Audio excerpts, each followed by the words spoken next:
Holy fuck. I'm serious, folks. Like, wow. Yeah, we have got a show for you tonight.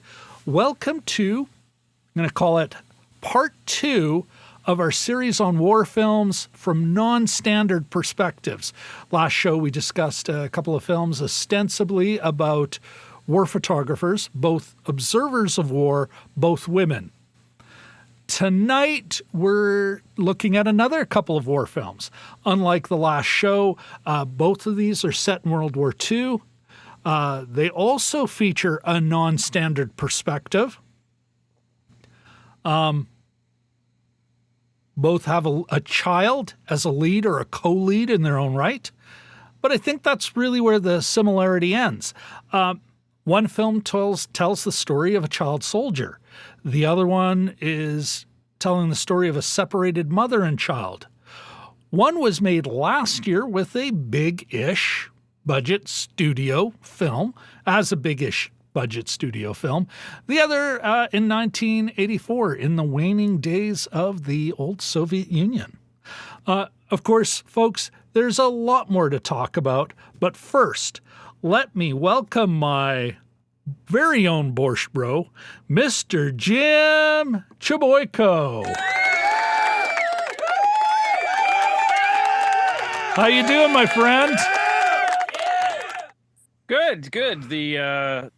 I'm wearing my Lion shirt for the Brisbane Lions women's AFL team. Have made now that the Bombers lost the Grey Cup, I'm searching for joy in other sports, in other hemispheres actually. So Australian rules football, they're in the finals next week. So anyhow, very cool. That's the joy of my week. That is the joy of your week. As I've actually had a pretty good week. I think we can take off the Remembrance Day, even though we are talking about war films. I think we can take off the Remembrance Day poppy. Myself, pretty good week until tonight in the digital green room when I was bitching pretty loudly about a client wanting yet another retake on a voiceover script. Mind you, that is not the problems faced by our lead characters in these films. Perhaps I can I can take my head out of my and go. Not in Gaza, not in the Ukraine. There's a lot shittier situations to be in. not sleeping on a subway track, or being conscripted into the Belarusian army. I want to be Not a really army. partisan. Partisan, yeah. Conscripted might be Yeah. in this case. Jim, tonight's flicks.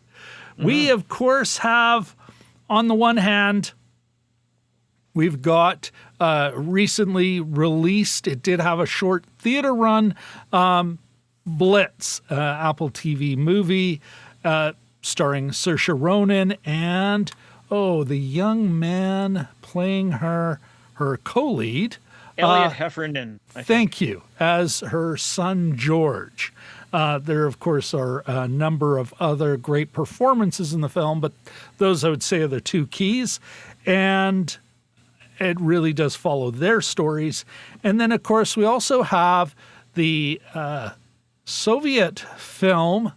And I say Soviet, I would call it, I think that's an important distinction here, Come and See. If you are thinking of Jim, if you're thinking one of these films is a rousing, stirring tale of heroism and sacrifice in World War II, and the other one had to get past several years of censors in the Soviet Union, you'd be right. Yes. Jim, before we get into the spoiler zone, why don't we do a quick see it or skip it? We will start with Blitz. See it or skip it? Quick, I'd say skip it. I am with you on that one. All right, back to you, Jim. Come and see. See it or skip it?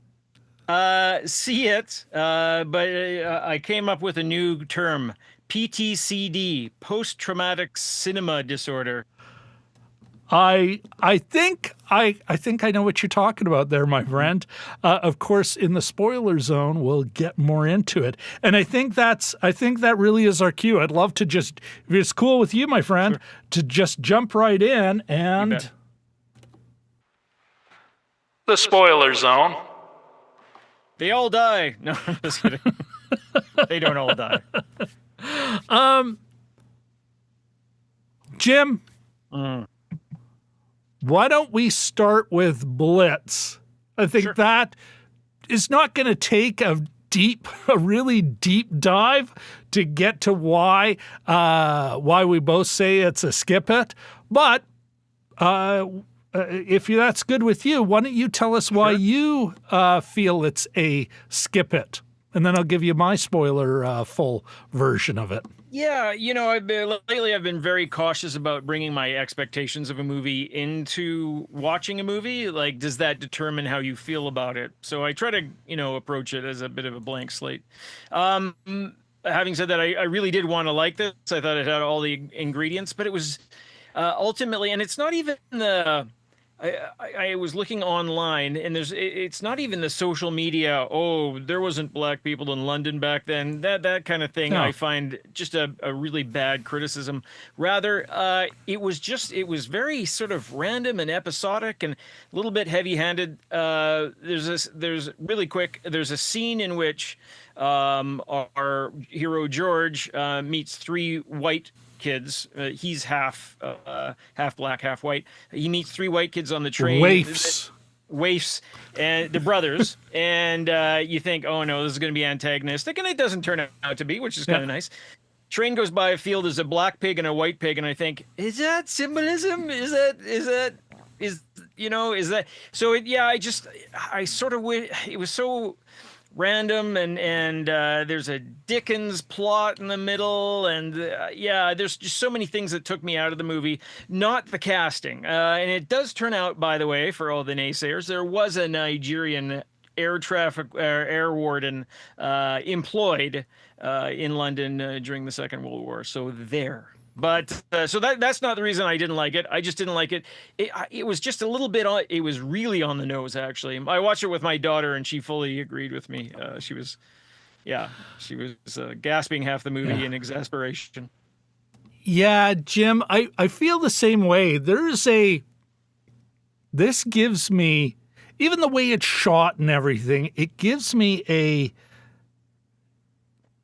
sort of cross between the King's Speech and Barbie. You know, it's societal critique is wheat, like it has no bite. Mm-hmm. It's one of those things where to talk about racism, and I can't believe this, I know Steve McQueen wrote and directed it.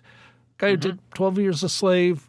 We've covered Small Axe on the channel. All those films were like kind of amazing, but here it just feels like, no bite. It's all the racism is in the past. The sexism is in the past.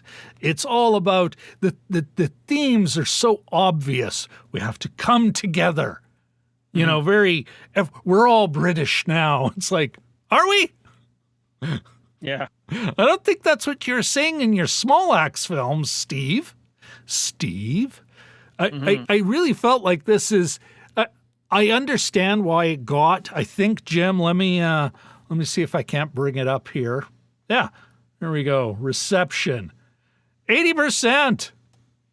Average rating is 7.1%, Jim. Like, listen to this. A surprisingly old-fashioned tale of survival from director Steve McQueen. Blitz's examination of British society under wartime is given a beating heart by Elliot Heffernan and Saoirse Ronan's lovely performances. I mean, I'm not saying they were bad. No. They were fine. Everything was fine. But to call it an examination of British society under wartime, it's like, You know, and I don't think it comes from a bad place. Like, I don't think it doesn't come from a cynical place or a place of bad faith. And that's the shame of it. I was watching the Kermode and Mayo. Earnest. Yeah, it is. I was watching the Kermode and Mayo review, and they mentioned somewhere that they had been reading that it was almost made for children. I didn't really pick up on that at all. And there's in the middle of that Dickens scene, there's a horrifying scene in the ballroom, which is both kind of it's very nightmarish, but it's super well done. Although I didn't like the Dickens kind of subplot with where he becomes a part of a gang of thieves. There's that scene. That scene was like, holy cow! It was almost like a horror movie scene where they're looting the bodies and sort of making fun of the dead. So I'm not so sure about the whole children's aspect of it, but well, you know what, I kind of roll my eyes at all of it. At no time was I buying it. Maybe that's it. Like, it's very earnest, but it's very movie.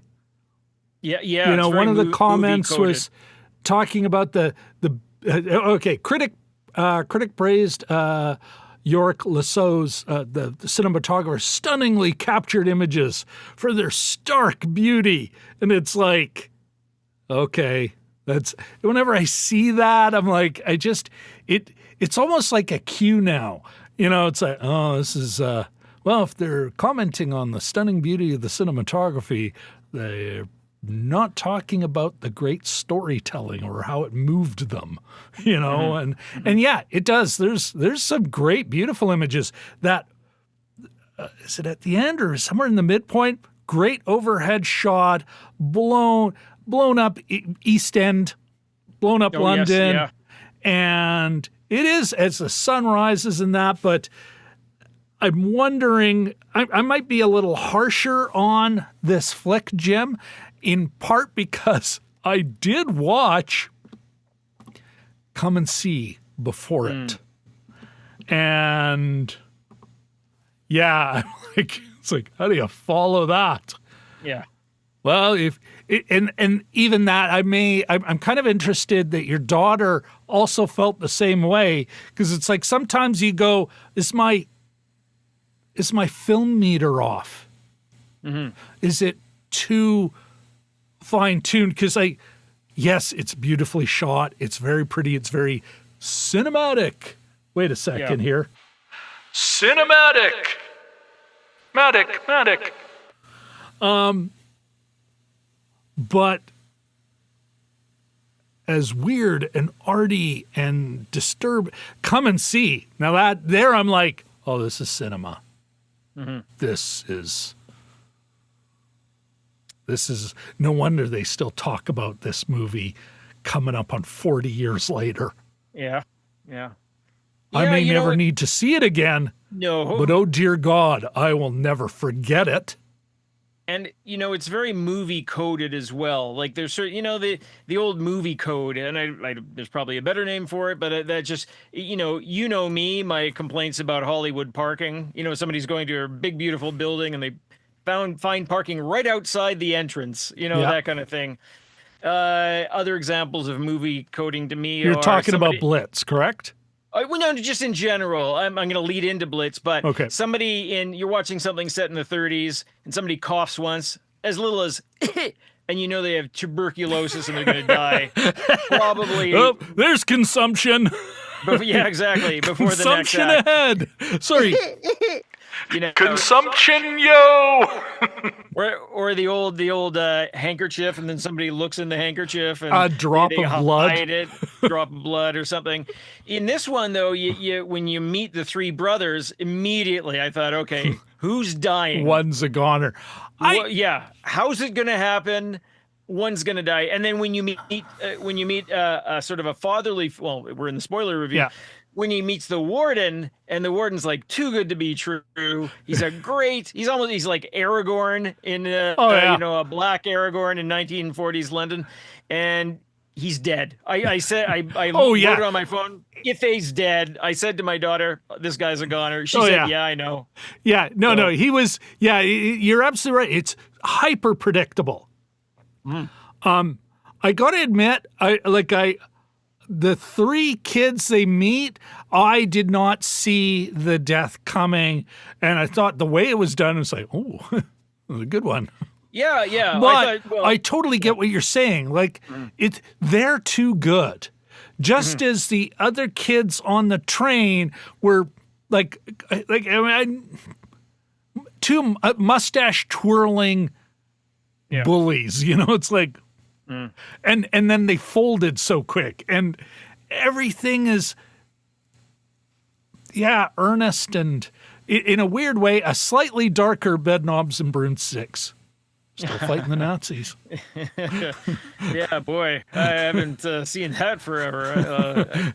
The young Angela Lansbury. Yeah. Check it out, kids. But even the other things took me out of it too. Like when there's a couple of guys that are.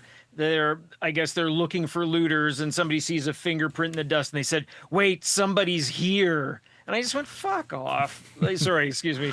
I went, "Fuck, f off." And all of a sudden, it was urgent. We got to find Jim, the person the channel you're on, right? How much I swear. I think I actually opened the show with the swear. I think you did, actually. Yeah, that's true. Anyway, sorry. The fingerprint. There's somebody here. There's somebody here, and then and they have this great hanging piano that's out of tune, and they sort of incorporated a bit, but they could have, and the kid sort of kicks a bit of wall, and things start to fall down in this damaged building. It was I wanted to like it, and again, it's not the casting, it's not the sort of the appearance of other races in London. How dare they? That doesn't bug me at all. You can't be. Yes, waning days of the empire, but still an empire that spanned the globe. Yeah, you're gonna have a lot, especially in the capital city. Yeah, for the nasty current era of fucking bigots. Whoops. What? Bigots. Yeah, get your head out of your asses. Jim, maybe this kind of tells the tale. So here's my little notebook. Many notes, many little. But anyway, so you've got on this side, not that you can really zoom in or anything, but on this side, these are the questions for you that I have about Blitz. We're going to get to those in a second. And then there's come and see. So I got this page. And then I have this page. And this page. Oh, wait. And this page. And this page. and here, and there's a diagram, and then this page. Oh, that's it. And I could have gone on. Oh, yeah. But let's go back to Blitz. I did have a couple of questions, and there's a couple of interesting things. It's not terrible. It's a skip it. Like, yeah, even though it's on streaming, I'm still saying, do you have to? Yeah. If you're on Apple Plus, you know what? Watch Greyhound instead. I think that's the better movie. But what there's this Rosie the Riveter moment, many Rosie the Riveter moments early on. The mother, played by Saoirse Ronan, what the hell is her name again? Just a sec here. Rita. Rita, that's right. Rita the Riveter. There's women in a factory building bombs. And of course, even as I'm writing down the note, I'm like, oh, interesting. Bomb building during a bombing campaign. Huh. Steve McQueen is not a hack. Not impressed with this effort, but I thought it was a really neat kind of dissonant music cue. Did you pick that up during that montage early in the movie? Like it was kind of orchestral, but some dissonant elements. No, I probably not talking about Ain't Misbehaving, which is sort of a melody that we hear throughout. But I didn't. I might go back and check it out. Do you think, Come and See has got a lot of stuff. Oh, go ahead. Hans Zimmer, by the way, was the composer, if you hadn't noticed, Yeah, it was just throw some more money on his pile. Well, and then my daughter said, well, he did this video game that I play, and everyone agrees it was the worst one of the series, in terms of music. So well, she's already sour on Mr. Zimmer, but wow, harsh. Yeah. Oh yeah, don't screw up someone's game. What about and again, I found it heavy-handed, but I kind of wondering, given when this came out, 2023, what the United Kingdom, really, what, let's say, the European, and you can almost stylize Canada, the United States, as neo-European. We're almost like the Greeks made colonies all over the Mediterranean. The Europeans did that, and we're part of that history. Do you think some of these elements, McQueen was just not very effectively really making a commentary on our current political time? I didn't. Yeah, I mean, in that everything about history is about current times, is sort of a well-known thing. But I didn't really. I mean, I wasn't equating that necessarily with the current situation, mostly because there were people there of different races in England at the time, but not as many, and so I saw the hook of this movie as being, a lot of times you'll just see like a black person's arm holding, like pulling the boy to safety or something like that. Yeah. So, and little, like way more than you'd see. So I think the hook for this was London during the Blitz from a black person's perspective. Not an alarming statement on my part, but I think that was the hook for it. So I was more looking at it as a lens into the past rather than currently. You know what I found. And one of the reasons I chose these two films, and I think this was, it's not as good as certainly others. And they're like Miyazaki has made some really like crushing films from a children's perspective. Yeah. In wartime or in the immediate aftermath of war. But here it is the perspective of a child and their experience, and a woman and her experience, and a bunch of really civilians, even the warden, like these are folks on a different line, let's say. And I think that was, it maybe it's not as good as it could have been, but it's still, if someone was going to force themselves to see it, you could do worse. Yeah. And it's a story that I think deserves to be told. Yeah. Again, clearly McQueen did as well, but wish it had been sort of a little more subtle, I think. Yeah. And well, I'll discuss that. Well, the whole fucking film could have been more subtle. That is, it's not it's great that there is a racialized, that perspective is added, a woman's perspective, the troubles, like as she flashes back to some of her memories with her partner, the father of young George, and who the knows what happened to him. Nothing good, I suspect. Never mind being deported and everything. But yeah, it's just the whole movie is like kind of on the nose. It's really, again, I'm thinking, and still no bite. Like all these things happened. Why do I not at the end of it go, boy, I feel like I did not feel moved. Yeah. And I don't mean moved to action, but even moved, I was never really that engaged with any of these characters. Yeah. Faye, cool you know what? A little bit.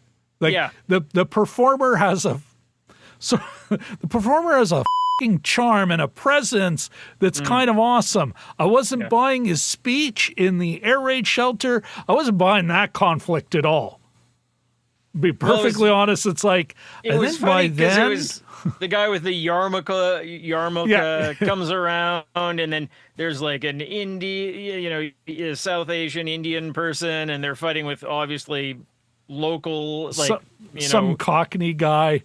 And it was very on the nose that. And even like there's played by, sorry.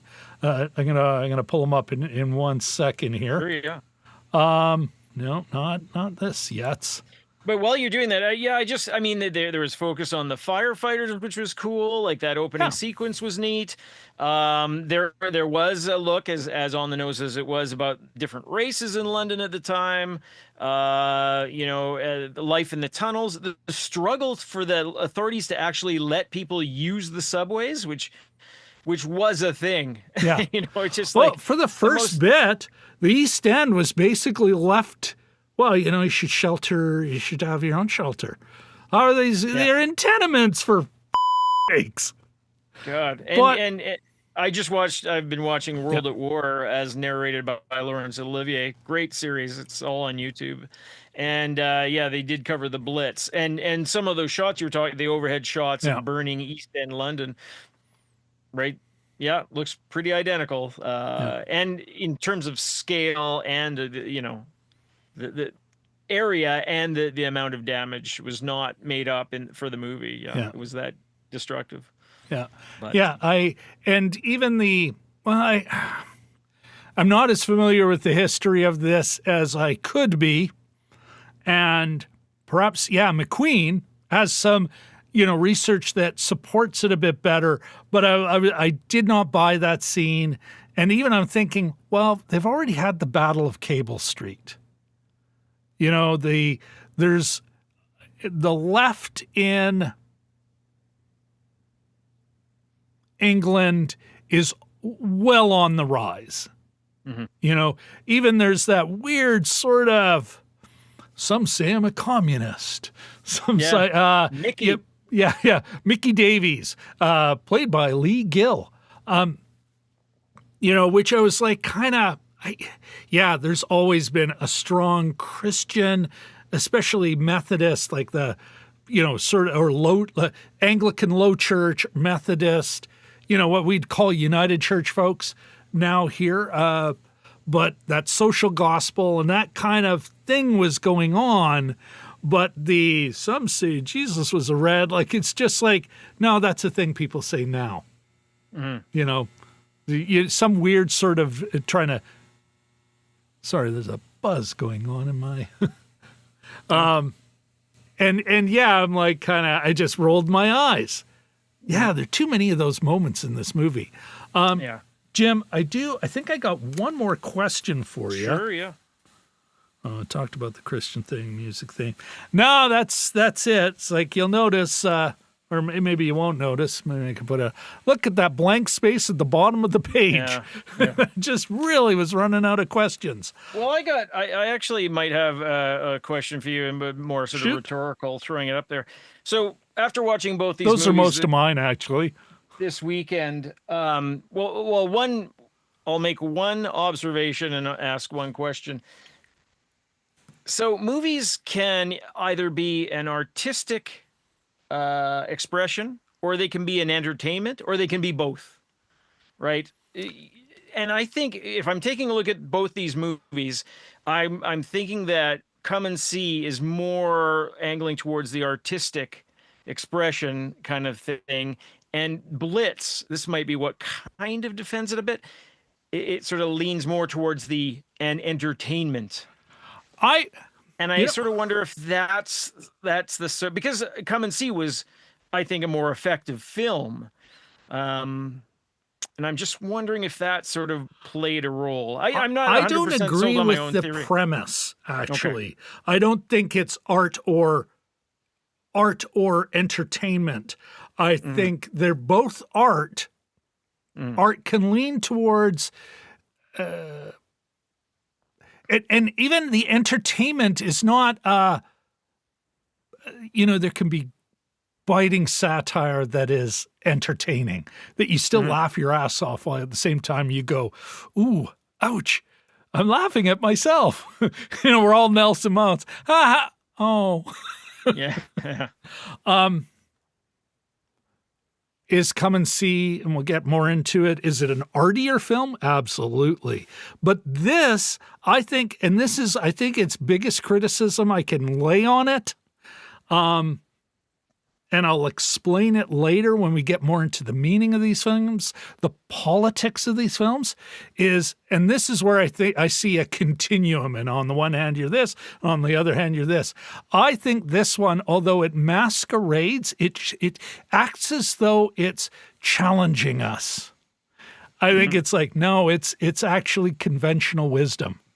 It's there to comfort us.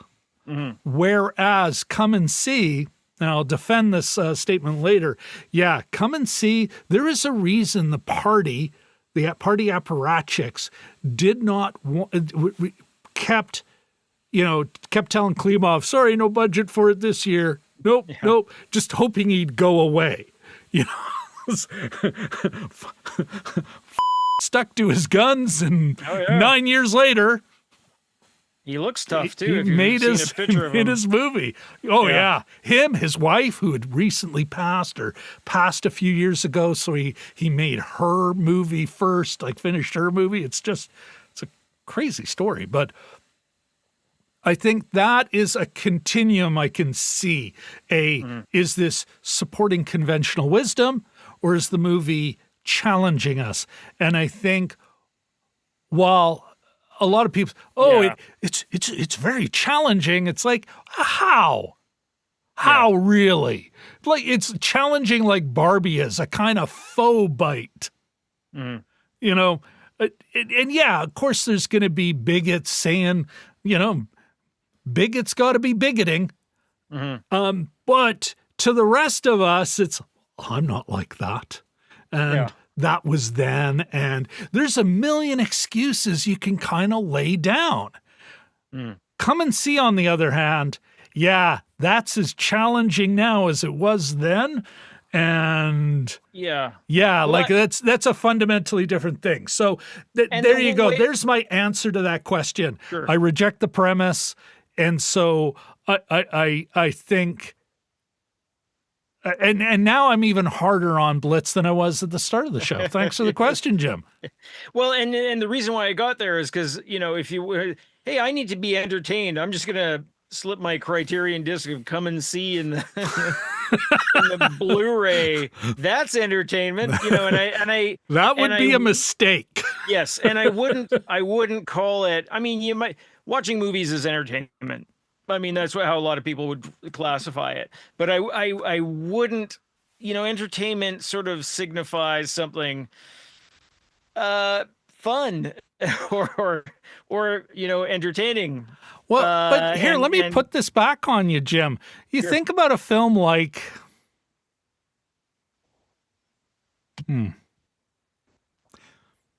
Wayne Wang's The Joy Luck Club. Okay. I don't think I've seen that. Oh,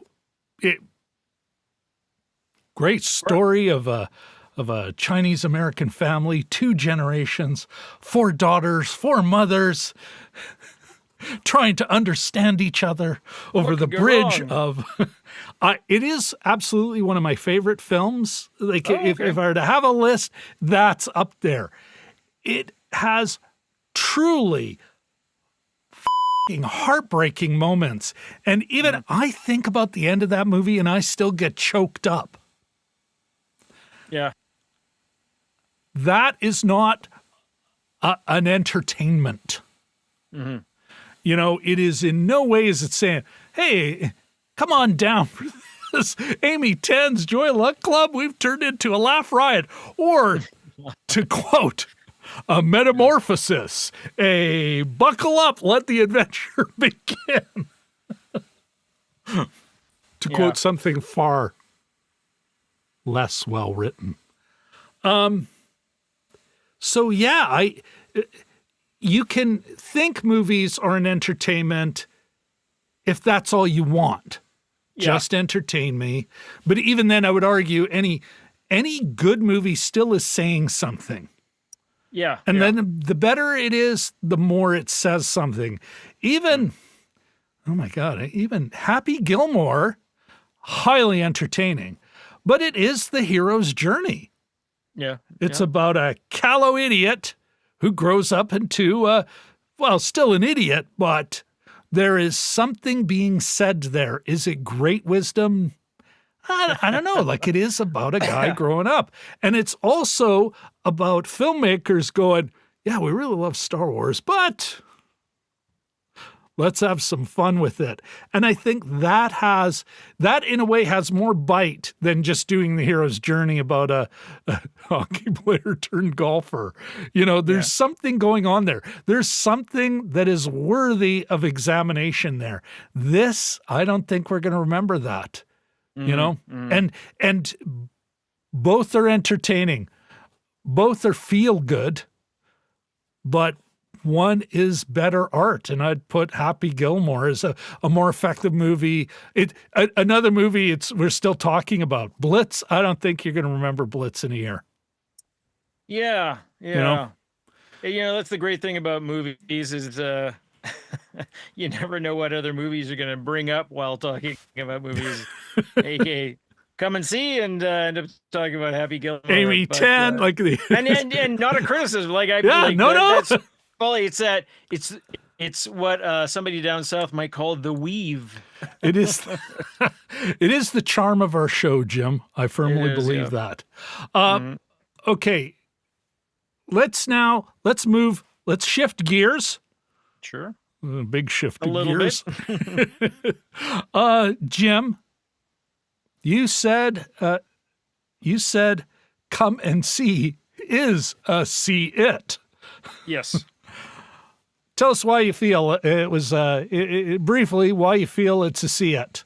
Yeah, it's number one, it really stuck with me. It's very well shot, pretty well told. I don't always love the silent person as a sort of a lead, but he's sort of a cipher, and he's absorbing everything around him. But yeah, it's such a crazy, upsetting journey that he goes on, and it just it stuck with me. That's the primary. It's one of the ways in which one of my barometers, whether if I'm living in it the next day, and I definitely was with this one. So, myself, I'm going to give two reasons. Yeah, you're 100% correct. I will not forget this film unless I'm going senile. You know, you always lose the most recent memories laid down. Yeah. But I got to admit, it's like, wow. Like, damn. Yeah, I don't see myself forgetting Come and See. I can see also why. I think I shared it with you, and I'll put a link in the, probably a pinned link, folks. But I saw some BAFTA thing. A woman who I believe actually went and was trained by Klimov or one of his close collaborators, British director, cannot remember the woman's name now. I'm old. Jim, I'm old. But she talked about this flick and how she was like, she was introducing it with somebody else. It was British Film Institute. She was introducing it for the British Film Institute because she has this personal connection with the creators. And she was saying, I saw it. I don't need to see it again. I'm here to tell you why it's important, why it's art, why it's all these things. But yeah, I'm good. I'm full up on Come and See. I don't need to see that again. And I think that speaks so well to how effective and impacting this movie is, how it sticks with you, how it is great storytelling. At times it gets arty and weird. Hyperrealism, and then really subjective, and does a lot of weird things with sound design. But I think it's all about setting us up for the end. Mm-hmm. Number two, I think you should see it because it is, even though it was specifically written for a country at a time and place for its own reasons, it is as relevant as it is today. You could, Jim, you could start the whole podcast. If we were just doing Come and See, you could start it with saying, it all starts with the kids. Yeah. So yeah, there is my quick hot take on Come and See, and so many questions. I mean, geez. People must have written, like, not just papers, but I bet you there are theses out there, masters. Many an English master's student, perhaps even doctorates, are done stuff on, not Klimov, individual, is oeuvre, but just this film. Because, holy f***. Yeah. But I think with something like this, starting from a place of, the meaning of it all, I think that's right. And if you're cool with that, I'm actually gonna get into the politics of it right away, and then we'll go from there. Okay. All right, but of course that does mean we got to get into the social nutrition checklist of both films. And I do believe I actually did the math right here. Okay. We got the bookends. The bookends. So back to Blitz briefly. It does score 75% on the checklist, Jim. It definitely would not have received a reframe stamp, and not just because it's a United Kingdom American co-production, but Saoirse Ronan is the only point they'd get because she is the lead, the big name, the big star. Yep. But everything else is guys, so no. Is it a union-made film? Yes, it is. Does it pass the Bechdel test? Yeah, it does. Not as much as I thought it could, but still, it does. Mm-hmm. More than others that pass that test, much more. Does it have a working class perspective? I think it's gauzy, but it is there. It's, there is not one big name, one noble down on his luck, or noble, there's not one noble down on their luck or slumming or married. They all got those, various English accents or accents of the British Empire. And it's all, like you said earlier, Jim, the firefighters, so I'd say it's a working class perspective. Again, a kind of gauzy one, but still it's there. And yeah, you know what, Jim, give it another point. Although again, heavy-handed, the agitation, the worker agitation for access to the subways, it was a thing. And worker agitation, was a very real thing throughout these countries. United States did not have as many strikes as it had in the previous 20 years as it did in the 5 years of World War II. Because all of a sudden the workers went, oh my God, we have leverage. Which is the only, on that whole, pardon? They're needed, yeah, exactly. Yeah. And that would be the only thing, Jim, I would maybe push back on, is when the ringleaders of that stormed the stage early in the film. Oh, you're all gone. You're all fired. Oh, they didn't keep their job. It's like, yeah, you know what? And I don't mean this as I'll say it, and if I need to explain it, I will. There is a reason why the factory is full of women machining parts for bombs. Is because the labor shortage is so bad, even those assholes running the British system were like, yeah, I don't care. Get the women in the factories. All kinds of social bars were just thrown out the window because had to get the plant up and running. And so, that guy'd be, they're going to be disciplined. Hey, you ladies, anyway, get back to work. Production. If you walk out of here, there may not be a place for you. Yeah, shut up. Walks out anyway. You have no power. Walks out, gets another job. Why can't that guy get a second bomb dropped on him? But anyway. So, working class perspective. Actually, I feel even more strongly about it, notwithstanding a few quibbles here and there. Come and See comes in only at 50%. Of course, definitely wouldn't get a reframe stamp.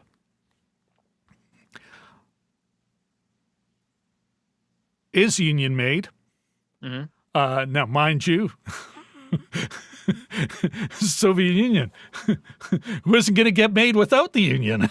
Yeah, exactly. Just the way that operation worked. Did it pass the Bechdel test? Good Lord, no. But does it have a working class perspective? Absolutely. He's kind of more like a peasant, but yeah, they are, again, no nobles, no well-educated middle class leader, none of this. They're all peasants or poor or, even there was a moment in the second half of the film where there's still that group of four going on a food raid. And they're talking about, you'd still be in your lamp oil sales shop. You'd still be, like it's the working class or peasant class, farm labor, whatever. That's who these people were. So I'm giving it a check mark there, Jim. There's the social nutrition checklist. But when it comes to Come and See versus the Blitz or Blitz, I think, Jim, this is another one. There are not many. I think Miyazaki has made a couple of great ones, but it's the first movie where it's like, that's a child soldier, and this is what's horrific about that. and it's an anti-war film. Like deeply, nothing heroic, no heroism. Even the hero, the ostensible hero of the piece, at times behaves maybe not understandable in pretty much all his behavior, but at the same time still kind of, oh, that hurts. That, that doesn't feel right. Yeah, at no time do you come out at the end of this, and I suspect one of the biggest reasons the apparatchiks are like, oh, can't you just talk about the Great Patriotic War? It's like, nope, not the story I want to tell. And so, yeah, you do not come away, unlike Blitz, you do not come away going, wow, you know what? They all sacrificed for a cause. And as arty as it gets, it preps you for more horror coming down the line. And by the end of it, when he is shooting out of Floor is shooting at this picture of the Fuhrer, as there's this rewind of all these wartime clips and then pictures, and then he stops when it all rewinds back to the kids, little baby Hitler. And that's where he stops. It's this idea, and just before that, when all these people have every right, and it would be a visceral, a dark, visceral end to burn the collaborators and the Germans alive. And what is it? A woman who steps up says enough. And this kid shoots, and then he gets to the kids, and he doesn't. And at no time, and although they're all marching off into the future or whatever, and we can talk about what, we think that means, you're not walking out of this movie going, oh, there's this cool scene, and oh, isn't that badass? And what about this? And, unlike Civil War, which I think, not perhaps intentionally, that's a pro-war movie. Blitz, not intentionally, but it's a pro-war movie. It comes away, all deaths have meaning, everything's tragic and sad, and we got a band together and all this other shit. This movie doesn't say that. It really is just going, you know what? Child soldiers are wrong. What this is all barbarity. Even near the end, as the Germans, the local Belarusian collaborators, all these crazies, as they're leaving, what is it? I really wrote it down. I swear to God, Jim. Oh, I know. I tried to remember it, but clearly failed. I think they call it P-Town. Parakoti. As they're leaving that village, it's burning. And it's got this weird vibe because there's drunkenness and there's debauchery is implied, and out and out rape is not even implied. It's just, we know what's happening in that truck. It could have been any free company in the 14th century, marauding and pillaging and burning their way across southern France. Sorry, the Occitan, suspect it would have been referred to at the time or whatever. So this is obviously political, but unlike Blitz, at no time am I feeling like it's bizarre. Like, as high impact as it is, I don't feel it is, what's the word I'm looking for? I don't feel this is heavy-handed, which is kind of weird. Yeah. So Jim, I think this movie, its meaning is clear, but the way it delivers that meaning through this compelling character, this child who's like, well, everybody's going, it has All Quiet on the Western Front vibes, but set in a different time. Like, it rates up with that story. Yeah. And by the end of it, I'm like, I saw it described as a tragedy, and there's tragic moments in this. Mm-hmm. Like in a more human sense, but I don't think it's actually a tragedy. There are a couple of beautiful scenes here. I think there's just a sliver of hope it ends on. Mm-hmm. Yeah. Well, that he stopped shooting, that and he has done. He has. I don't know if he helped in the long run, but he has encountered a few obviously disturbed women that he's tried to do something for, or at least acknowledge, and they tried to do something for him. Yeah, I think this is a great moment with Glasha midpoint. Mm-hmm. Well, there's a few great moments with Glasha, but that as he's leaving the village and she's now got a babushka and a baby, it's like, yeah, it's just totally crazy. But at the same time, it's like she's. That attempt to make a family and reconnect after everything is torn apart and keeps regularly being torn apart by this horrific violence, documented, not to be debated, horrific violence. And yet here is a woman who's definitely got mental health issues, just as Floor does. Yeah. Going... Here, when she's comforting him as he tries to literally dig his head into the muck. Yeah. And all those women come around him, and she does, and she just holds him. It's like, I got misty there.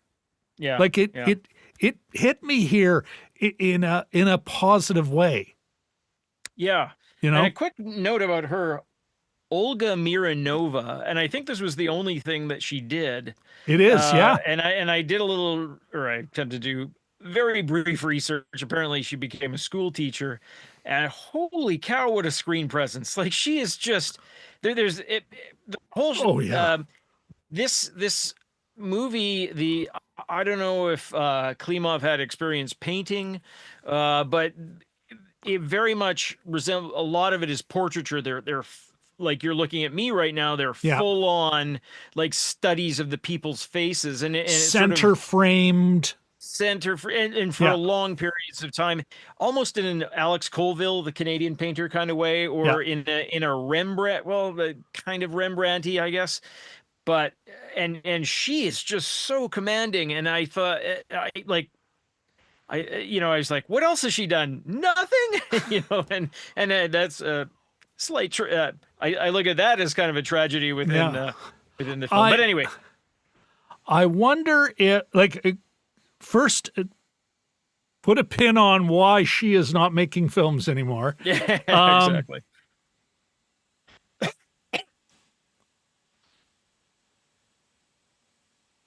There is when you're talking about that picture, and I think let's take a look at I'm going to put myself up. So if you see the poster, and all the posters are basically a riff on this kind of design.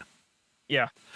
And Jim, but I think that also kind of goes to everything almost is like setting up the end, which is also a lot of, we scroll through all those pictures as it rewinds. But there's also, it's a bookended as the movie really sort of, let's say, starts to get going. The first day, the kid is at the camp. And he gets thrown into a propaganda picture. And he's like, this is cool. And he's there on the ground, guns. He's part of the team. With his dad's suit on. With his dad's suit on. What happens near the end of the movie, I think about really almost symmetrical. The other side of the book, or the series of books, the scenes, if they're all like little books, the other bookend is another propaganda picture, another souvenir picture, and he's on the ground again, but the gun is at his head. Yeah. And it's these piece of Nazis. I'm sorry, you know what? Not Nazis, soldiers, collaborators, there's no clean, that piece of hiding in Alberta, that guy's a war criminal, like they all were. Mm-hmm. If you were not fighting the communists. Yeah. You're like, I hate Jews, and so I'm gonna. Sorry, folks, I'm just very seized of the fact that our government is praised a man in Parliament who is obviously should never have been allowed into the country, who's obviously a collaborator. I wonder if the research guy was on vacation that week or something. But I suspected the research guy was doing his job. Oh, you hate communists? Come on in. Yeah. We hate them too. Of course, it's also the same time where it's like, oh, you're Jewish? Sorry, we don't want you here. After the war. After. Yeah. You want to know why Gaza is happening? We need to look in the mirror to talk about how little we wanted to deal with that after the war. Oh, wait a second. We didn't do that. And, well, them Jews. You. Not you, Jim. You know what I mean. Yes. No, I don't. Collective you. Yeah. Anyway, but that moment there, everything's a picture. Everything's full, like, here's the frame. And those moments, you're absolutely right. And then every now and then, the eyes of the cow before and after, have these moments and everything happening around the eyes, or sometimes a dead body. There's I almost thought she was a mannequin, Jim. Again, second act, or actually third act. Yeah, towards the end. That horrible motorcycle accident. Or something? Yeah, but she was in the truck. In the truck, with the loudspeaker, the PA truck. Yeah. And when you first see her through it's like, wait a sec, I had to rewind. I kept looking at it. I'm like, where did she come from? Is she well, I have a theory. But at first I'm like, is that like a mannequin sitting in there? Oh, wait, no, she moved. Okay. Maybe we'll see more. And then we do see more in the weird Nazi earrings. And then the motorcycle accident. But I'm wondering if she is kind of a collaborator Glasha. If Glasha was a collaborator. Because there's something she's certainly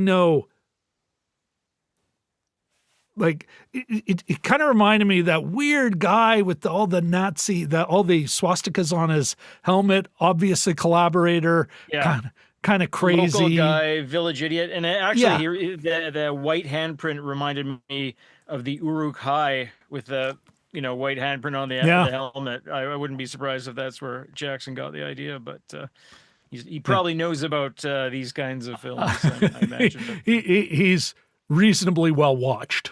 Yes, I think so. Yeah.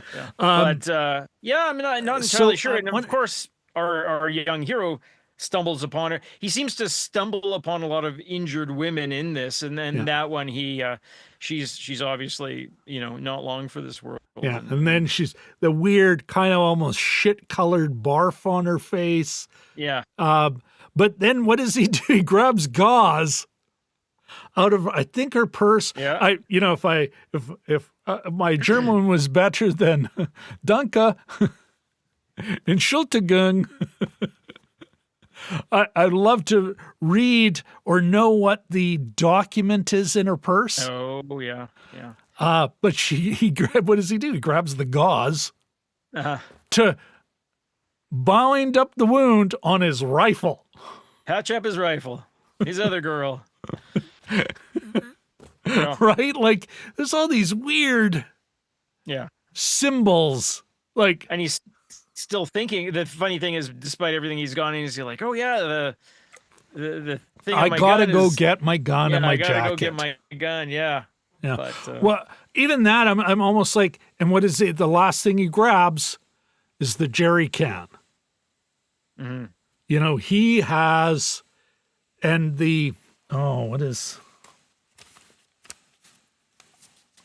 his name? Yeah, Cossack. The commander, and that had a very grim visage. And also another thing, you see straight on, close up, no expression. Mm-hmm. Like this is Soviet cinema.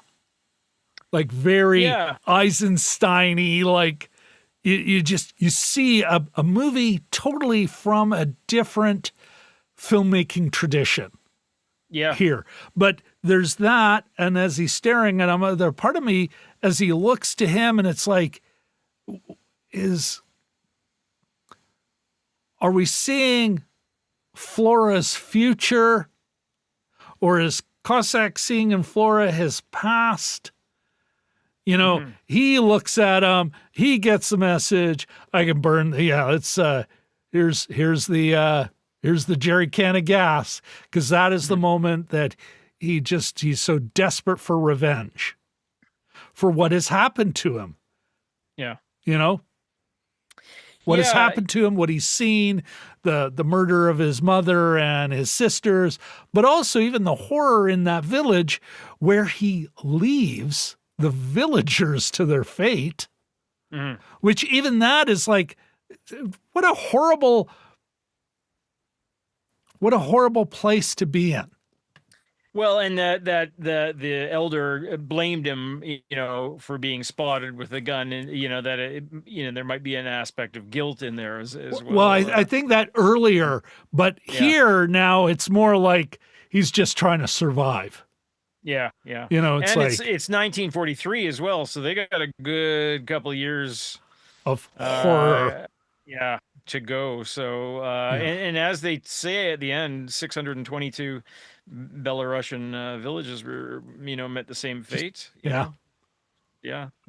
As at World at War, it starts with the Oradour-sur-Glane massacre in France. And I think the very first words that Laurence Olivier says is, "The soldiers came down this road," which gives me chills right now. And he says it in such good narration. He just says, "The soldiers came down this road," and they just show a road with a bike and a couple of modern day cars, but same road that the Nazis came down to murder the village. So hey, different Jim, country, same idea. Quick little announcement. We've got DMG in the chat.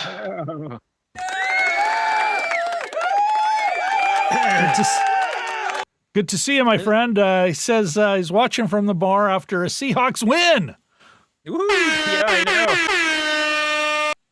And I have Lockett in my pool, and they finally realized that he was alive to throw him a couple passes. So I'm winning right now. But excellent! Apparently, he had to go out. His phone's about to die, so he had to go to his car. So he might not have heard any of this.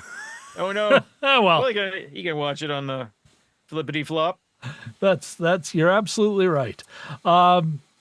Back to Come and See. What do you think of, like, Jim? So many notes, so many questions. I'll try and ask you only. I don't know. Let's see. It really does have a vibe of, this is a movie meant for film studies. For not just a class, a seminar. So much imagery, the sound, how subjective it can be at times. Like there's whole parts of the movie where you're like, do I have tinnitus? Pause. No. Okay, it is. It's still the movie with the tinnitus. But there's another moment where, the other guy, Rubaz, Uncle. Oh, yes, yeah. Like from the original village on their raid. And when they're getting the collaborator's cow, we hear everything. And I think we're seeing everything from his perspective. Yeah. That it's, for a while, it's the only voice, that and the collaborator, farmer, whatever, his voice, but, what's your rank? Oh, it's too dangerous. We don't use ranks. It's like, oh, yeah. Yeah. Piece of shit. That checks. Yeah. Natch. Yeah, exactly. But like there's stuff like that. But what did you had said earlier about art, and you're thinking about this film, and you know what? If you want to say what is an art film, you could point to this. You could point to this flick. Say, well, that's an art. That is an art film, capital A. I don't know. What do you? What were you thinking there? Well, just that they the difference between in how you deliver the message, that you're not as explicit, like you sort of leaving it up to the interpretation, right? And just, I guess primarily the way that it's delivered. I had another question here that I think sort of fits into this. By the way, if you look over here, you can see my little cat just in the corner there. If only we had the ability to zoom in on him at your house. I don't want to fool around with this excuse camera. me, terrible belch. I might not get it right again. Oh, have I? Nope. But so my question. Your cat's just licking itself anyway, so we don't need to zoom in on that. No. But I did have so I noticed something about both movies, and one of which is that the production design and all the costume design with Blitz was actually pretty cool. Like the clothing, the firefighters. There was one really great firefighter helmet, right? Yeah. I watched it was sort of glittery, and it looked almost like a Roman kind of a helmet, and it had like a mohawk thing in the middle. I thought, oh, that's cool. And it's all that thing. When you make a movie, you tend to fetishize the details necessarily, because you're trying to capture something. Everything's got to be more in the dictionary definition of a prototype. Yeah. This is the exemplar, the ne plus ultra of World War II firefighter helmets. And but they got other details right. They or as much as I know, I wasn't alive back then, but I mean, it looked great. And so I'm thinking, what's the role of nostalgia in this? Because it actually, despite the fact that London was having the crap bombed out of it, you come away with a nostalgia for it. However, with Come and See, still they have the FW-189 plane that you constantly see, the one with the joined tail. That's one of my many questions. It's like the symbolism of that, but continue. Sorry. The motorcycles, the vehicles, they do try to capture the period of that as well. Oh yeah, the uniforms, but you don't get nearly the sense of nostalgia no from Come and See that you do from Blitz. And I sort of think that might be a difference between the movie too, and the way that it delivers its message. You're saying that there's, with Blitz, you were bringing up the point that, things are shown as, there is a heroism to all these deaths, in Blitz. In Come and See, I mean, it's such a colder world, and it's such you don't pine shot for these. Cold. Yeah. With Blitz, you're like, I wish I could take a walk around, take a teleporter and, walk around 1940s London. That'd be cool. This one, I'm like, oof, I do not want to use my teleporter to go to Belarus. No, God, no. It's filthy and flies. So you have the same sort of, the movie makers are still trying to capture that authentic thing. One does it in one way and one does it in another way. And I'm wondering if that sort of, does art mean that you're like, nostalgia is a really basic kind of element, and it's super easy. art is hard and it asks tough questions. I wonder if sort of the role of nostalgia plays, in our setup tonight, Yeah. if it plays a difference in these two movies. I think you're really onto something, Jim. Blitz is the kind of movie that wants to look back at a time when we were heroes. That, again, that a stirring tale of sacrifice, heroism, patriotism, solidarity. You know, Klimov is not interested in that. He is not, and I can imagine the politic of the time as things are starting to open up. But by then, you know what? There's still people who remember it. But that is not what, I'm going to say Moscow. It's not what the party, whether it be Moscow or Minsk or, any major center, those apparatchiks, those party big shots, they don't want that. There is one narrative about the Great Patriotic War, and that is the heroes defeating the fascists. And this movie isn't that. It is, it's not pro-fascist and it's not anti-communist. But it's too realistic. It's too horrific. There's this 14-year-old isn't plucky and has to prove himself, and he becomes a man. Although it is, I would argue, a story about a boy becoming a man in the most damaging and horrible way possible. Yeah. And so you can imagine those apparatchiks going, listen, I'm sure Klimov, Comrade, it's a great film, and these things happen. They're all horrible, horrible, horrible. But we don't have the budget for this. Sorry. Try us next year. Yeah. You think he'll go away? Will he just go away? Like it's long past. No one's. One of the great notes, Jim, about a TV show you and I love, Chernobyl. I think one of the best historical criticisms of it, and doesn't mean it's bad or anything, but there's that moment in the helicopter, I'll have that guy throw you out. And more than one historian goes, it's 1986, not 1936. No one was doing that. It'd be hey, you're like, the tragedy of that character, both those characters, is they're basically apparatchiks moving up in a large organization. And hey, if you don't go along, well, promotions can be, you get sidelined. You're not the big deal anymore. Like it's more human than that because it's now just a big operation. No one's getting thrown out of even a gulag. It's more your budget's been cut. There's just, there are other ways people were punished in that system in the 80s. Yeah. And which is why it's why he did not have to cut 70s. shit. He didn't have to cut shit. He just kept going back saying, give me the money, give me the money, give me the money. And by 1984, when it was shot, they're like, fine, Get off back. Get off my back.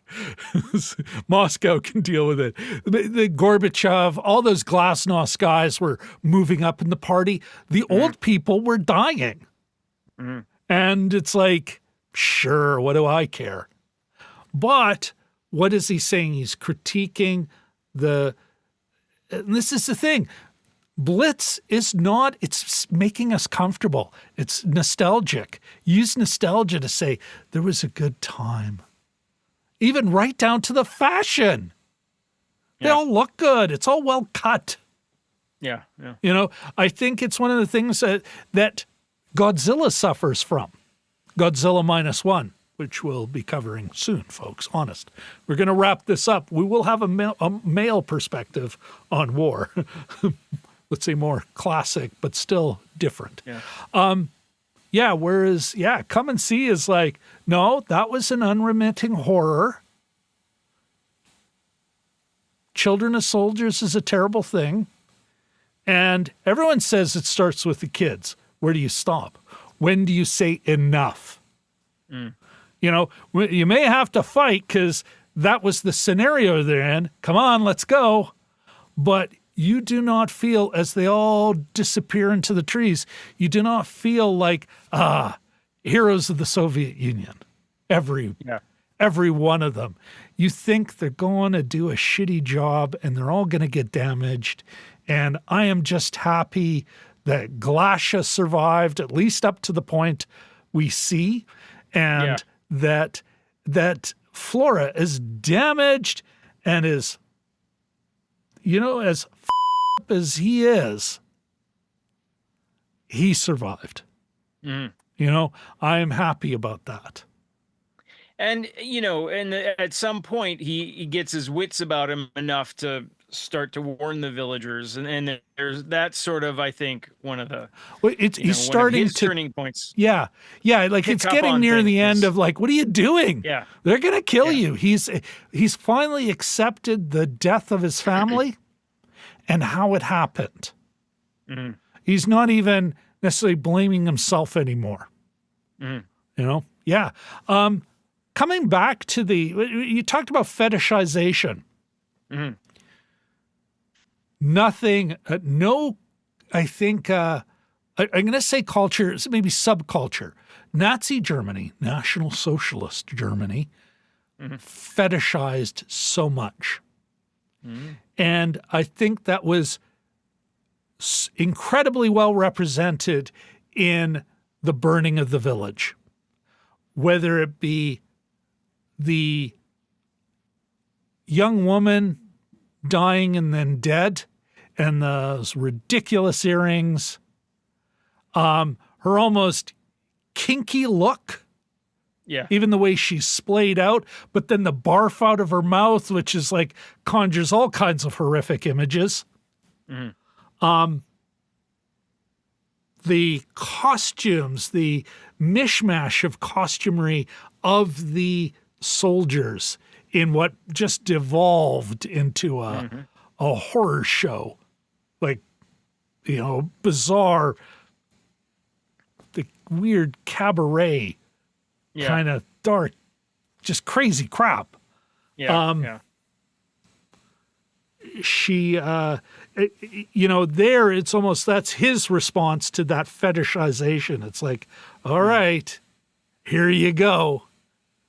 Like, and it kind of, unlike other films that sort of fall in love with their own thing, Apocalypse Now, Civil War, which we saw recently, where they kind of get into it. Here is, Klimov is like, I'm not, no, I'll give it to you. You are going to get sick on it. Yeah. Like, we see a lot of people throwing up near the end. Yeah. Even Germans, I think, or drunk on their own. Yeah. Well, drunk, but I think more than just drunk. Yeah. Well, Zone of Interest, he starts down the stairs and pukes his way out of the building. He didn't, though. Or he was, I think I think there he was going for a different thing. It's like he can't barf his way out of this. Yeah. It's that's that you can't get rid of that ash. You can't get rid of that is in you. You've breathed it in too long. He's going to take more than a little there, I feel better. to get rid of to get that catharsis you're looking for, you piece of shit. DMG's back in the chat. In the chat. Or I thought he was. Oh, maybe I misread that. Oh, never mind. I did misread that. Sorry. What about coming back to damn, such a crazy movie. Did you get the impression? Oh, there he is. Oh, he's going home. He can't text. All right, DMG, good to see you. Drive safe. Don't text and drive. You're right. Jim, there is he's been in the camp. He's been rejected. Cossack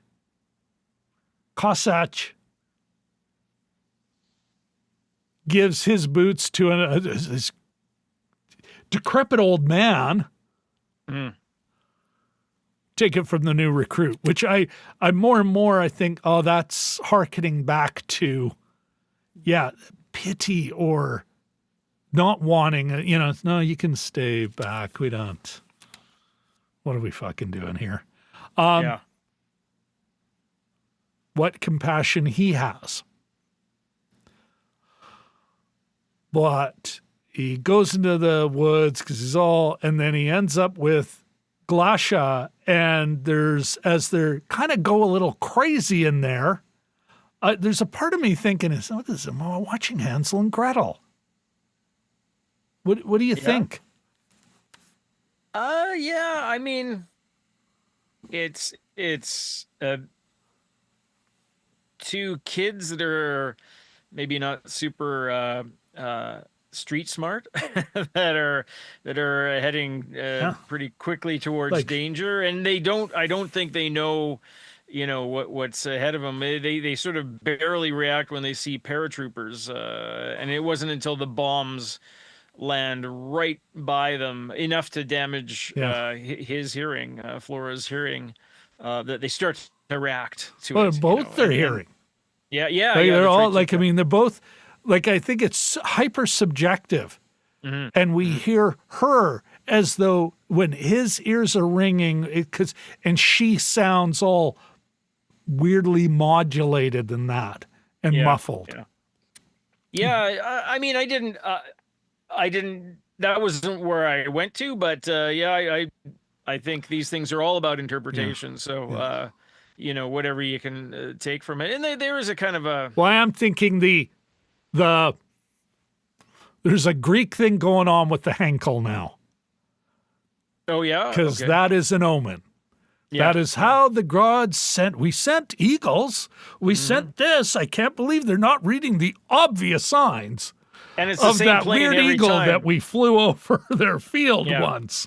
It's that FW-189 that I didn't know, so I'm not that kind of. It's look it up at talked about in the Wikipedia article. Yes, exactly. But it's the same plane every and even time, then, and even it's then you're not going foreshadowing. Like, oh, cool! Look at this old plane. Like you don't think that. Like you're just thinking it's a force of evil. It never portends anything good. Well, but the empties. One of the great jokes is when they drop something, the whistling, and then it's they're getting drunk, and we get the empties. Yeah. Which is a great, funny moment. Well, and there you have this German army that's often shown as sort of like the smoking the cigarette with the way a submarine commander smokes it with their Hugo Boss suits. There's sort of an elegance with a lot of times cinematic Nazis, that they're sort of these elegant evil creatures. And this one, they're all like kind of like crazy, like the brown shirt crew that graduated. I guess they're all alpha males that are bouncing off each other with their adrenaline, and their shirts are untucked and they're kind of messy, and they're just like another horde, right? Well, they're not. You're sort of vampires dressed in gray, which is how they often come across. In Hollywood and disciplined and all that other BS. That now, of course, these Einsatzgruppen, these rear area folks were a different part than other folks, but it's like they've all. I'm not saying that we have to sympathize, but they're all damaged by war. They're all corrupted by it. There's just nothing good. Nothing good for anybody, right down to the young man, at the very end say, no, if we had to, your country doesn't deserve a right to exist here, blah, blah, blah, blah, because it's with the kids. It all starts with the kids. Kind of like they started with you, asshole. Yeah. Like, enough. Like, it's a great moment where the crowd, every right to do horrible things. It's like, enough. Yeah. And it's just like, yeah. And then they go off into the woods. They kind of drift into the woods under this Mozart but it's like, it's not beautiful. It's not even wistful. It's more just well, that's how it ends. Like, it's a great way of ending, but it's at no time are you going, wow, it's not ironic. Like, it's not that with a pop number like ended Civil War. You know, look, yeah, how they just sort of they disappear, and nor do they look back either. No, they just keep. You know, he's running after them because he took his and time. then he shooting gets the picture. in, and he's working his way up. The new recruit who looks like a spitting image of him. Not a spitting image, but the oversized coat, the ridiculous, the backpack, the suitcase turned into a backpack. Yeah. The rifle he doesn't know how to use. Yeah, which is apparently the way you get in. Go find a rifle and there you go. Yeah, I just have gun will travel. What a great movie. What a disturbing movie. But great title too, because Come and See, it's a little bit of a bait and switch in the sense that Come and See sounds like a optimistic child. Hey, look, I found something cool. Come and see this. Like, that's sort of what I thought. Is it an ironic title? But of course, it comes from the Bible. And specifically, I think Revelations. Come and see the horrors that are unfolding, or something to that effect. But on its own, and it's about kids. You can be forgiven for thinking, without knowing anything else about the movie, that it's maybe a little bit positive, and it sort of sounds like kids speak. Come and see this, Well, it's okay. Apparently, it's in John 1:39, not the Revelation of John. Okay. Let's see. Oh, for fuck's sakes. Pardon my poor language. You know what? The chapter and verse numbers, which are really just a way to organize, have become codified. So sometimes you pull that up and it's, here you go. No context. No, I want to hear, it didn't just, but it's John 1, the word became flesh. And where are we? John the Baptist meets the Messiah. John's disciples meet Jesus. Okay, here we go. John's disciples follow Jesus. The next day, John was there with his two disciples. Here, we can, you know what? We can both read this. Sure. In unison. Okay. Here we are. Okay. For fuck's Jesus, here, let us help you with something I didn't ask for. Okay, when the two disciples heard him say this, they followed Jesus. Turning around, Jesus saw them following and asked, what do you want? Whatever you're selling, I'm not buying. They said, Rabbi, where are you staying? Come, he replied, and you will see.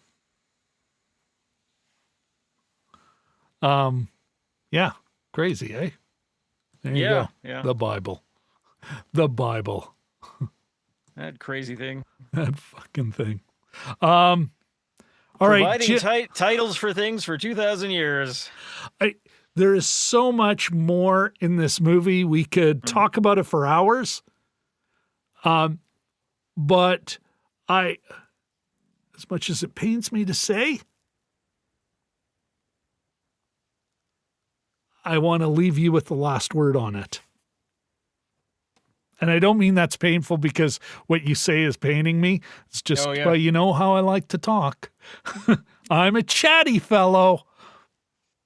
But why don't you send us out on Come and See?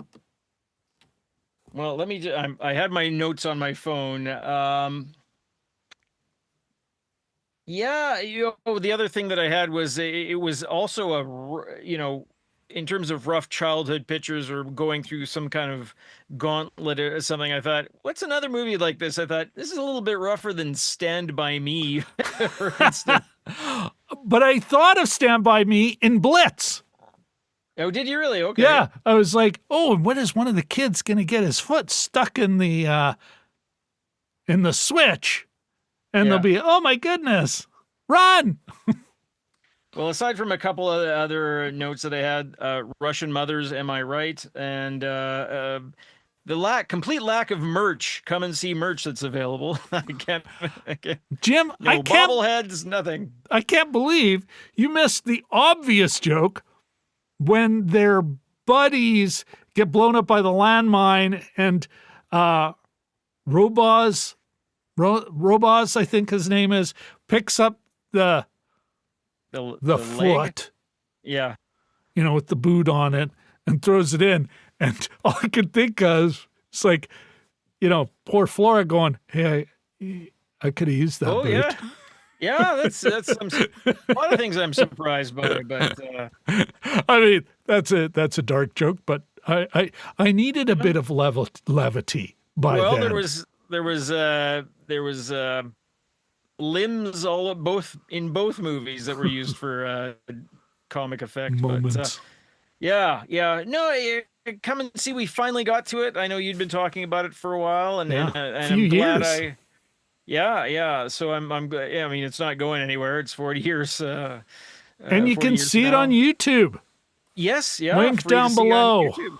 And after that, you can cleanse your palate with some World at War. But yeah, definitely worth seeing. I can't say that I've seen any other Belarusian movies. I've seen a handful of Russian movies, but from this particular area, and that's kind of a neat thing about it when you get to see other, and from their perspective, that they do say at the end, 622 villages were decimated by the Nazis, right? And that's a lot. Eradicated, eliminated. Yeah, and the other thing that I sort of makes me think, you see this force just of like, evil coming across the plains. What was their end game? Is it surprising that it only lasted a few years? Like did they just want to take watching Blitz, they wanted to destroy England. Watching this, they wanted to go east.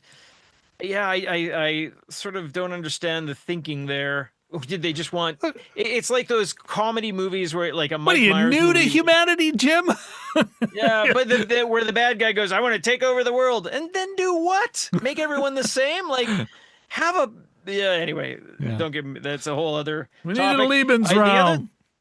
The other thing that I wanted to mention is that Paul Weller plays the grandfather in Blitz, and I enjoyed his presence in it as well. So that was the Jam, yeah. So that was kind of a cool one. But all right, folks. On that note, oops, wrong one. There we go. Come and see. Not a wonderful film, but a truly great film. Check it out. Restored version, legit, on YouTube. Free to watch. Link down below. Good night, everybody. Like and subscribe and all that other cool stuff. Please ring the bell. Oh.